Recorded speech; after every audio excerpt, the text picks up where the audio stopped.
Hi అండి. నేను నిన్న మీకు వీడియో పెట్టలేదు. ఎందుకంటే నేను జర్నీలో ఉన్నాను. నేను హైదరాబాద్ టు వరంగల్ వెళ్ళాను నిన్న.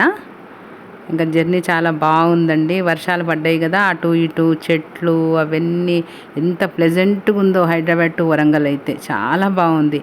ఇప్పుడు చూడాలి మనం చూస్తే అన్ని పచ్చగా కొండల మీద అయితే ఎన్ని చెట్లు, అటు ఇటు ఎన్ని చెట్లు, చాలా బాగుంది.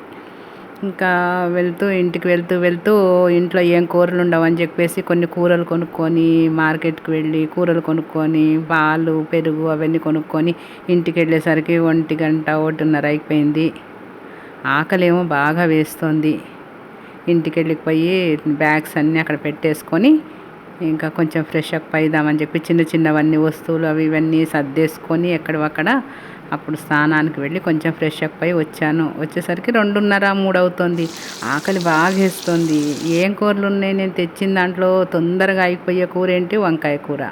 అందుకని సింపుల్గా చేసుకుందాం గబగబా. ఆకలికి తట్టుకోలేక ఇంకా వైనంగా అవన్నీ చేసి ఇవన్నీ చేసే ఓపిక లేకపోయింది నాకు. అందుకని వంకాయలు మాత్రం బాగున్నాయి, బాగుంటాయని చెప్పేసి ఇంకా అట్లాగే 2 ఆవాలు, కొంచెం జీలకర్ర శనగపప్పు వేసేసి కరివేపాకు దొడ్లో ఉంది, ఫ్రెష్ కరివేపాకు.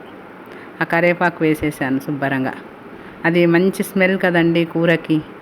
అది వేసి 2 ఉల్లిపాయలు 2 పచ్చిమిరపకాయలు వేసేసుకొని కొంచెం వేగిన తర్వాత ఈ వంకాయ ముక్కలు అందులో వేసి కాస్త పసుపు ఉప్పు అవన్నీ వేసి ఏం లేకుండా మూత పెట్టేశాను.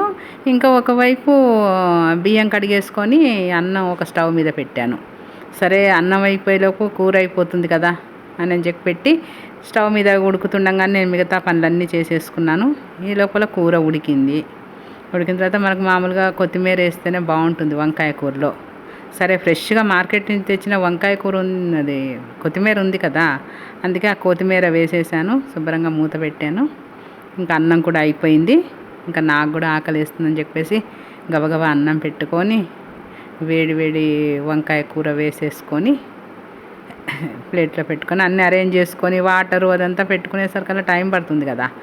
అన్నము కూర వేసుకొని మంచి 4 ముద్దలు తిన్న తర్వాత కానీ కొంచెం ఆత్మారాముడు శాంతించలేదు.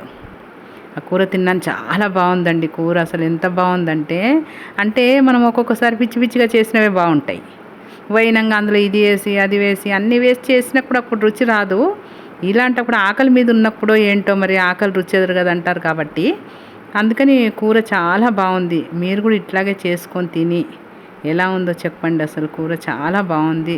చేసుకొని తిని కామెంట్స్ పెట్టండి, నాకు లైక్ చేయండి, సబ్స్క్రైబ్ చేయండి నా ఛానల్ని. ఓకేనా? బాయ్, ఉంటాను.